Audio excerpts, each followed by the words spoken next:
My 11 Circle presents Cricbuzz Live, all of you getting together to cover the game that we love so much, despite the fact that it's a bit of a somber day, as one of our colleagues has left us, no longer with us, the Professor Dean Jones. But we know that for everyone who knew him and knew him well, the first thing that he would have said is that cricket goes on, and I want you to be there, and I want you to even have a laugh on me. So, Dino, if we have it, this one is for you, and this one is definitely in your memory. A couple of gentlemen in the studio with me also who knew him very well, Shaun Pollock and Harsha Bhogle. Yes, a somber occasion, but Dino would never have wanted it to be a somber occasion, Harsha. I don't think he understood what somber was. Dino was such a great conversationalist. He loved the game. I mean, our game is actually a little village. You know, we're all just a little community. We're all just a little village. And if one of us goes away, it's a loss that's felt by everybody. And I mean, Dino just loved cricket. Sometimes you disagreed with him. Sometimes said, Dino, what on earth are you on about now? But he always backed what he was saying with numbers, with facts, with observation. He was relentless because he loved the game. And eventually, we're all in this. You are Gautam, Polly is. We're all in this because we love the game, and Dino loved the game. So, yeah, I'm struggling. I must admit, I'm struggling to come to terms with it. Dino was always someone you were in touch with on WhatsApp. You know, you always said, Dino, what do you think about this? Because his ears were open all the time, whether it was cricket in Pakistan or Sri Lanka. He always knew a little bit of the gossip about what's happening around. So Dino was cricket, really. I mean, we're not even talking about the kind of player he was, but just, yeah, it's a loss to our community because it's a cricket lover that's left us. So, yeah. I'll come to Shaun Pollock, who's joining us for the first time on My 11 Circle presents Cricbuzz Live. Polly, this is a day, as I said, that cricket goes on, life goes on, but it's worth remembering the man, the coach, the legend, the player. So much he was in one. Yeah, Gautam, it really is sad, and obviously our thoughts are with his family at this time. He was just such a character, wasn't he? You know, I actually ended up playing with him in a game in Australia in 1996. He'd been left out of that World Cup squad, and they were celebrating Victoria's 100th centenary, I think. And he joined the World 11 team. We played together against Australia, and he got 100. And it was just that kind of character. He was always there looking to prove people wrong and prove and show how good he was. Loved his cricket, so passionate about it, always up for a discussion, as Harsha said. And yeah, he'll be sorely missed. I mean, you can't even really contemplate what the fact is that he's gone. It just doesn't. It seems surreal at this stage, and it obviously is very real. But yeah, it's a hard one to digest. Very sad. Yeah, we've just pulled out a few of his numbers. Of course, if Dino had been here, he would have said only focus on the double 100 at Chennai. He would have always got a discussion going on that. It raised him to another level, did that. But he sort of redefined ODI cricket. I don't think the numbers meant as much, Harsha. It was just the kind of culture he brought to limited overs cricket. I think in T20, he would have been a great asset. He would have. I mean, that average of 44 in that era in ODI cricket was sensational. Walking down to the bowlers, that zinc cream, that slight sort of that Aussie arrogant look on his face, could play the big shot as well. Yeah, but the numbers are there. Eventually, the numbers come and go. I mean, they tell a story. But eventually, you look back and say, yeah, man, Dino was a friend. I mean, I think Gautam, you were there too when he was we went around and met him on that leukemia walk. All he had to say was, guys, would you mind coming? And, you know, you're part of the community, so you don't say no. And what a nice time we had. We went over to his place, had a good time. He was a good host on that leukemia walk. John Wright joined us. Ravi was there as well. So yeah, I mean, he was that kind of person. He loved Victoria. He loved the MCG. Always had a slightly provocative point of view. But that's what our game is. So yeah, I'm in a bit of shock here. I also think he was a game changer, wasn't he? I mean, you talk about his character and just the way he played the one-day game. You know, someone like a Jonty Rhodes led from the front and almost changed the face of fielding. In many ways, Dino's approach to one-day cricket was infectious, and it was so positive, and even going out to bat with his cap on, you know, made people talk about him. So, yeah, he was a real fine character and did a wonderful job for Australia. Yeah, and it was, I mean, you talk about the word provocative. He liked to get a discussion going. He had always a controversial point of view, but the great thing about him is he gave it and he took it as well. I mean, you knew that you had the liberty to say something to him. Even when we went on that walk, Harsha, I didn't know him that well. I was far too junior. And despite that, I went up to him and said, Dino, you were never a walker. Why are you going for a walk? And he took it in his chin, and he said it's for a good cause. And he had something for good causes. He wanted to give back to the game. That's why anyone who remembers him today as a coach has the best memories of him, especially some of the young boys in Pakistan. No, also friend of cricket. He was in Afghanistan. When there was that blast, he was in the commentary box in Afghanistan. He said, "Do you know what you're doing in Afghanistan?" I mean, he said, "Now wherever cricket takes me." So he went where cricket took him. So he was in Afghanistan. He was in Pakistan. You could find him in Sri Lanka, in Bangladesh. You could find him doing the Tamil Nadu Premier League, because he just loved watching cricket and talking about it. And his banter in the Star Sports studio was fantastic, because, as I said, he always came up with a point of view. And if you had a contrary point of view, he challenged it, not in a sort of very, not in a boxing kind of way, but in a very cricketing kind of way. And there was always a laugh. He'd call you message him, he'd reply almost immediately. He said, "Dino, what do you think about this? So, Dino, what are you hearing? What are the whispers you're picking up?" And Dino always got back to you. I mean, I remember he just called up once and we had an hour-long chat on broadcasting and whatever, and he was putting that in his book. He made that a chapter in his book. So it was always game for a conversation. He was cricket. I mean, Dino loved cricket. In fact, Gautam, you were there 2003-04, I think, but when we were in Blaubergstrand, just outside Cape Town. And Dino was in our studio then he was having a good time. We were all having a good time. So yeah, I remember that. So many memories. Yes, we will have to move on. We've got a match to talk about here. And as I said, RIP, Dino, thoughts with his family. But collectively, let's look ahead to why we're here, why we're working together in that little village of ours. Punjab versus Bangalore, match number 6. And we've got Shaun Pollock all the way from South Africa. Harsha is in the thick of the action. But before we get to the action, all of you who know me well know that no cricket match is complete without getting my 11 Circle team in at the right time. So for all of you, listen to my advice, get it in early. Download the app, make your team. You can still make changes till the first ball is bowled. So if you change your mind about anything, don't worry about it. It's only Saurav Ganguly who made his team last week. So don't worry about that. You can make your changes till the very last second. And today we are talking about some really big names, Punjab playing Bangalore. And a quick reminder of the toss. Virat Kohli has won the toss, has invited the Punjab team to bat, which of course probably has more Bangaloreans in the team than the Bangalore team themselves have.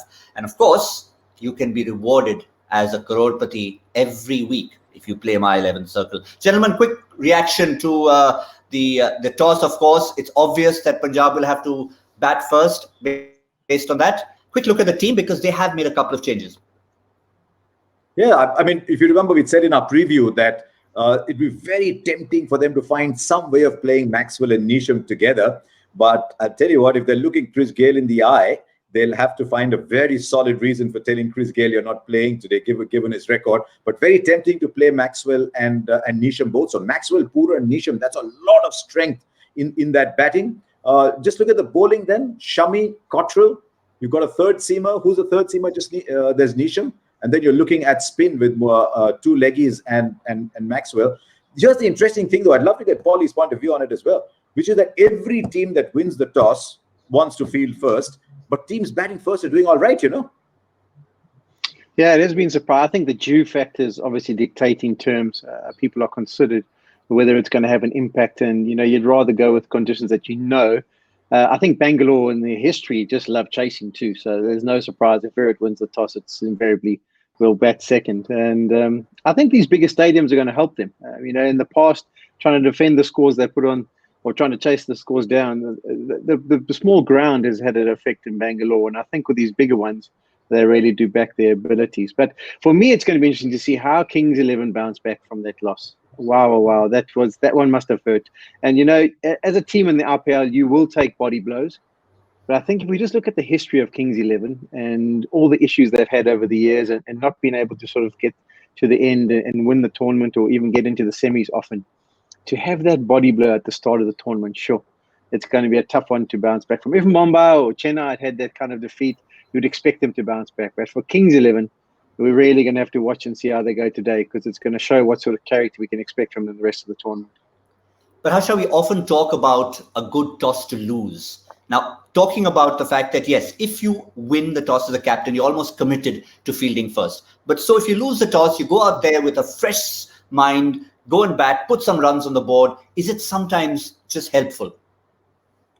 Look, what we are discovering in this tournament as well, they're saying this, KP said in the pitch report, it's a bit tacky, it might flatten out. I don't know if tacky wickets flatten out, Pauline probably know that better. But we are discovering that you go out there and score runs, and that scoreboard pressure on the big grounds, because you're not able to hit sixes and bring the pressure down, this scoreboard putting runs on the board is actually working here. So if I was Kings 11, I would say, right, let's go out there, let's get 180 here, let's get 175, 180. It's a good score. And let's see how we can go after RCB. I'll be interested in seeing how they bat, though, because look at the number of dashers they've got. KL Rahul, Nicholas Pooran, Glenn Maxwell, Sarfaraz Khan, Jimmy Neesham. I just wonder whether they'll try too hard to use all of them and try and score too many.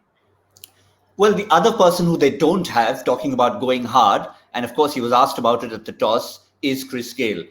He very politically correct answer was that we'll get him in at the right time. But, I mean, Gayle is Gayle. At some point in time, we will see him.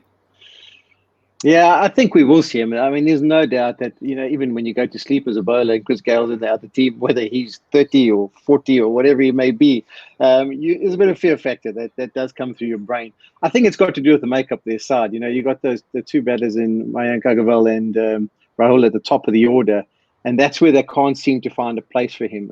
If that opening partnership doesn't offer enough fireworks as the tournament goes on, I have no doubt that they'll turn to Chris Gayle. But I think the performance of the openers in the last game was good enough to say, listen, let's give it a run and see how they maybe go. But we know the fireworks. We know what he brings to the party. Unfortunately, he doesn't bring much in the field anymore and doesn't really offer much with the bowling part of things. So, yeah, he has to be in farm form, and that's the balancing act you've got to do as a management group. We know what he's capable of, but is he capable of that still at the IPL level? We'll have to wait and see if he gets a chance. He'll also have to trade the pagdi that he's been wearing for a helmet at the moment. We'll come to Bangalore. Quick comment, Harsha, from you about KL Rahul, the captain. We know what he can do as a batsman. Do you think he's suited to it, and is he settling into the role well? Is he enjoying it? Which KL? I mean, we saw KL Rahul in 2018. He set the tournament alight. Absolutely. I mean, he got that 50 or 17 balls. That was the tournament. He was setting it alight, and we're all saying, wow, KL Rahul. 2019, strike rate came down. Average still very good. Strike rate came down. I think he's an extraordinary white ball batsman. So I'm keen to see whether he goes back to being the Rahul of 2018, just hitting the ball fluently, easily. He's got a lot of batting to come. Or whether he suddenly thinks, oh, hang on, I'm captain. Oh, okay. I need to buckle down. I need to set an example. I don't know. That's what I'm very keen to see about Rahul. I think the challenge, I don't think I worry about his batting. For me, I think it's going to go from strength to strength. He's started to work it out, and once you've done it a couple of times, he'll be good. For me, it's the captaincy. I think they let themselves down a little bit the other night against Stoinis. I don't think the game plan was as clever as it could have been. That momentum that they gave at the back end of that innings ended up costing them. And I think being behind the stumps, not being able to go and communicate with the bowlers, I think that's the part that's going to be a little bit of a worry for the Kings 11, whether he can get that part right. Don't worry about the batting. He'll come good. We saw that yesterday. I mean, I was watching that yesterday, and they had Owen Morgan at cover throughout because Dinesh Karthik was standing all the way back. So the first couple of times he went running all the way up to the bowler and came back. But as the match wore on, you could see that Morgan at cover was having conversations with the bowlers because Dinesh Karthik was too far away. So Polly's point is spot on. But he's not going to let Pooran have the gloves because he's projecting himself as a potential India keeper batsman too. I can tell you what, Harsha. From little inside information of the time I spent in the Caribbean, Nicholas Pooran does not enjoy keeping. Oh, okay. It's interesting as well that Pooran might struggle a little bit. I mean, he's got a record nobody wants. Can you get a pair in a T20 game? I mean, you don't count it as 2 dismissals. But Pooran, since we saw him play some great innings, has had a horrific, terrible accident where he had fractures in both his legs coming out. So it'll be interesting to see how he comes back. He's an extraordinarily gifted player, though. Yeah, we'll come back to him. I'll come back to that for paucity of time, Polly. We'll just look at the Bangalore team. Yeah, that accident, in fact, is very close to his heart. He thinks it's a resurrection for him, and he dedicates every run he scores after that to that incident of his. But let's move on and talk about the Bangalore side here, because they've won the toss. They've done that part of the game so far. They know they're going to know what they're chasing, unchanged from the last game. Yeah, a little bit of a surprise for me. I was impressed by Padikkal at the top of the order. I think he's got the goods. Left-hander, he looked elegant. It didn't look like it was a forced effort. He looked like he's got all the shots. And I think it was a key for them to have a left-hander. It's the Josh Felipe I'm not 100% sure about. I think they could maybe get another person in that position and then maybe strengthen their middle order. I know Chris Morris, when I saw the team sheet in the first game, I was surprised he wasn't in. Then I found out about the side strain, so that makes sense. But Moeen Ali, with a little spinning option, the batting left-handed in the middle order, I still think, for me, it's a big ask for someone who's a little bit of an unknown, to which Josh Felipe is, because, I had to go and watch some YouTube stuff. I'd only seen a little bit of him in the Big Bash. But for him to come and with maybe potential to be able to get into a position to establish himself and make a massive impact in the IPL, there's been very few people who aren't international cricketers who've come in and they've been able to do that. And Finch talks about, in the quote he gave, about give him a chance and he'll develop into it. You don't really get 10 or so goes in the IPL. You've got 2 or 3. If you don't start to see an impact and make an impact, there's a couple of people who are waiting to take your place. So that could be the surprise for me, that they've stuck with him. Because even something like an option, I saw De Villiers for the Brisbane Heat. He took the gloves in an important game for them. So that's an option they could do. His strike rate, yes, it's impressive, as we see there in the T20 format. But is that against stopping balls? Is that against turning spinners? It's a different kettle of fish playing in Australia compared to playing on the sub. Yeah. The reason also all that is at the top of the order. All that's come at the top of the order. Yeah, it is. It is at the top of the order. But Shaun Pollock was, talking about should he be there, should he not be there? And that's the very reason why we've even put these numbers up. Because every time on My 11 Circle presents Cricbuzz Live, we've decided to give you a trump card pick, which is not somebody who everyone will choose, but he could just be that dark horse. So the fact that we are discussing it means that, he comes cheap, get him in, and he might just score for you. So Harsha, coming back to your point. My point is actually, I want to pick Shaun Pollock's brains about all these South Africans playing for RCB. First of all, Chris Morris. I think we in India rate Chris Morris more than some people in South Africa do. We in the IPL rate him a little higher, I think. But they spent a lot of money on him because they wanted that number 6, number 7, and someone to bowl 4 overs. That changes the balance a little bit. And what about Polly's old friend whom he's texting all the time? Does he want to keep wickets? Does he not want to keep wickets? Because if he keeps wickets, it changes the balance of the side completely. He's a team man. He'll do what the team requires. But I think the challenge... The what? He's back. What about his back? Yeah, for a few games, I'm sure he'll be fine. But I think the key for RCB will be the top performers, your Dale Steyn and your Musharraf, at the top of the order. You see, what you get in Bangalore, it's at altitude, similar to Johannesburg. The ball swings. And we saw in the last RPL, both of those guys up front getting the ball to shape nicely and be really effective. You're in Dubai, all of a sudden there's no swing. We saw in that first game, everything just angling into the right-handers. And I think that's going to be the challenge for RCB. Can they get someone to be a little bit more effective up front? Can you get the good seam positions? Can you get the ball swinging through the air? Because early inroads we've seen in any RPL match has a massive impact. So the two of them didn't look as effective as they did when they played in Bangalore last year. And we'll see if they can get it right today. Well, the only altitude you do get in Dubai is if you climb the Burj Khalifa. Otherwise, it's flat and attack. So there's going to be no advantage of altitude there. But there is one man we're talking about. And Harsha, thank you for leading us into that and talking about the South Africans who play in that team. Because that one gentleman who's a fairly obvious choice to feature in our Boost Stamina Meter. Because he could either feature in our Boost Stamina Meter or he could be nicknamed the Energizer Bunny. He goes on and on and on and on. But there's a reason why he can feature in a list like this, and you can look at the numbers that he gets. He scores 90 on the Boost Stamina meter. Look at those runs that he scored in 2019. His average ran for 22 balls per innings, 37 balls in the last match that he ran 30 singles, 7 doubles. So while we think of all the running around in the crease and the cute shots that he plays, let's not forget he runs around a fair bit. Let's not forget he's an athlete. He's one of the finest athletes who have played this game. He's a great batsman, but he's a phenomenal athlete for the things that he does. I mean, Polly, the other day we were discussing whether he's chrome-plated. He never rusts. He just comes out of nowhere. He's in mock balls. He comes in and scores runs. Yeah, Hashi, that makes them really impressive. When you've been out of the game for a while, you do learn the art of being able to understand your own game, and you can be able to get to the nets for 3 or 4 times, work out what you have to do, not overcomplicate things, know exactly where you need to be in order to perform.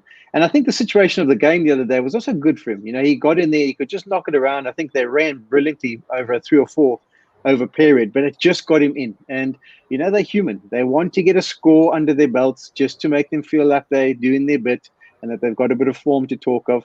So that innings the other day was fantastic for de Villiers, and I think he's sort of set himself up now for the tournament, and hopefully we can see more of those ABD highlights and fireworks, because he's exciting to watch, isn't he, as a neutral? I think he'll be sprinting at 70. He'll be 70 years old and he'll be 12-year-old sprinting between the wickets. He's just a character, man. I mean, he should never stop playing. I mean, obviously, time comes for everybody, but there is still, I mean, AP de Villiers has been playing since when? 2005, 6, something like that. He still comes out to bat and there's still a buzz. What is this man? That 6 he hit over a square cover the other day. I mean, You're not supposed to hit those that far. Yeah, that's good. It is. I mean, he's probably made for the Boost stamina meter. I mean, we talk about different players every day. Steve Smith has featured. We've had some of the bowlers featuring. And as this tournament goes on, you'll get to see why it's a bit of science. And also there's so much analysis we can do around it. But let's talk about that opening pair. And Harsha, I want to get your views, particularly on Padikkal, because it's not an accident. People who hadn't seen him before are like, ooh, where did he come from? But I know you, of all people, have talked about it. You've tweeted about it. And it's no surprise. Listen, also because he did really well in red ball cricket. That means he's a proper batsman. He's not just slogging from here and there. He's not just playing cute shots. And he's tall. You don't normally see 6'3" Indian opening batsmen. So he's tall. He's reaching the pitch of the ball. And he's just got all the shots. So it's and the fact that he didn't make the under-19 side and then came back and scored so many runs that you had to look at him just tells me a thing or two about the under-19 selection. It also tells me a thing or two about his character. But the pressure is going to be at the other end. How many years has Aaron Finch played in the IPL for the outstanding white ball player that he is around the world without really becoming an IPL star? So I'm looking at that opening partnership, but I'm also looking at Aaron Finch. Yes, Paulie, I think what it does is it makes it a little less top heavy. I mean, there were a time when the big stars got together in Bangalore and you said Gale, Kohli, de Villiers. That was pretty much 1, 2 and 3. And then what happens after that if they all fail? So now at least you've got a balance. You've got the likes of Kohli and de Villiers almost in the middle order, but you've got this newfound pairing at the top. Yeah, also someone like Dilshan was there for many years as well. So they have always had a good batting side, and sometimes it's just been the bowling. I think it's got to do with the stadium, how small it is, the altitude, how far the ball flies, and some of the surfaces there were just absolute belters. So you almost felt like they never really had a home advantage. They've always had the quality batsmen, but they haven't justified the rest of the team selection and the way they've performed. So more of the same. I think they've got a quality top 4, basically in any T20 match. If you've got a good top 4, invariably those are the ones who do the damage. And then if you've got some good strikers at the bottom end, you can get a competitive total. I think for me, though, it's always been the bowling. And that's what I always watch with the RCB, to see if their bowlers are coming good. I mean, Chahal, how good's he been in the middle overs? He's just been absolutely fantastic. But if they can rally up the troops to support him, then I think they can be really competitive. And I think the newer grounds, these bigger grounds in Dubai and in Abu Dhabi, I think will suit Bangalore more than any other team compared to what they normally have in Bangalore during the IPL. We talked about records. Mumbai versus Kolkata was a lopsided record. The record here, 4-0 between Bangalore against Punjab since 2018. Will that be on the back of their mind? Will that give them confidence? I'm going for 5-0. There goes Paulie. I mean, on paper, yes. But it's going to be really weird if you're an RCB fan, right? And a lot of RCB fans presumably live in Bangalore. If you're an RCB fan in Bangalore, Kings 11 are coming out to bat. KL Rahul, Bangalore. Mayank Agarwal, Bangalore. Karun Nair, Bangalore. And they say, hang on, who are we supporting here? But but just looking down there, if they can get that really good start and release the likes of Puran and Maxwell and Neesham to just go big, then they might just get the runs, those big runs on the board. That is, I think, Kings 11's chance. But Paulie was spot on at the start that It'll be interesting to see how they bounce back, because they were just there, right? 1 in 3. When you lose, you got to get 1 in 3 and you lose. It takes time recovering, I'd imagine. Well, we've just got a couple of, as you said, 1 in 3, probably 1 in 3 minutes. That's what we've got left on the show. So a quick quiz question for all of you. Joy Bhattacharya is not here, but he's promised to get the standards getting higher and higher and higher. And today, it's a numerical question. 4, 13, blank, 26, 0, 23, 5. Fill in the blanks with a number that makes for a rather unusual stat. Now, these are not questions you just pick up with a snap of your finger. So think about it, all of you. Get your questions in. Take your time, but it is fastest finger first. Just one element left on the show, gentlemen, and that is to find out who will wear the My 11 Circle Badge of Honor at the halfway point. Prediction time, folks. Shaun Pollock, okay. How much are Punjab going to score at the end of 20 overs? 167. 167, Harsha? You know, Paulie's just coming back. 5-0, 167, 5-0, 167. He's got all his numbers all done over there. Okay, I'll just go the other extreme. They get off to a good start. You know, Umesh Yadav, Dale Steyn not getting the swing as he talked about. I'll go 176. All right, 176. I'm going just a little bit lower, 158. 158 is what I'm going for.